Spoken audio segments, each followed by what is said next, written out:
आबाद हो। साथ में जब, साथ में जब, साथ में जब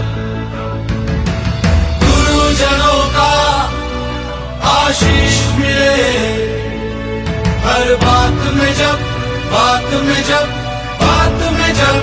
आपका टाइम गया, मेरा टाइम भी जा रहा है, लेकिन आपका जो बच्चा है उनका क्या होगा? Rubin Ranglong, what will happen to your child?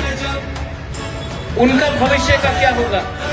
Government of India का संग तो सोल्यूशन लेके आई होंगे, लेकिन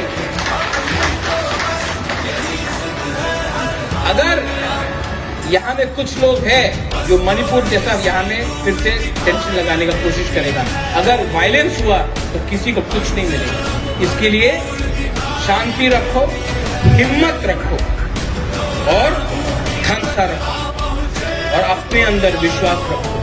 हम लोग कुछ न कुछ लेके रहेंगे।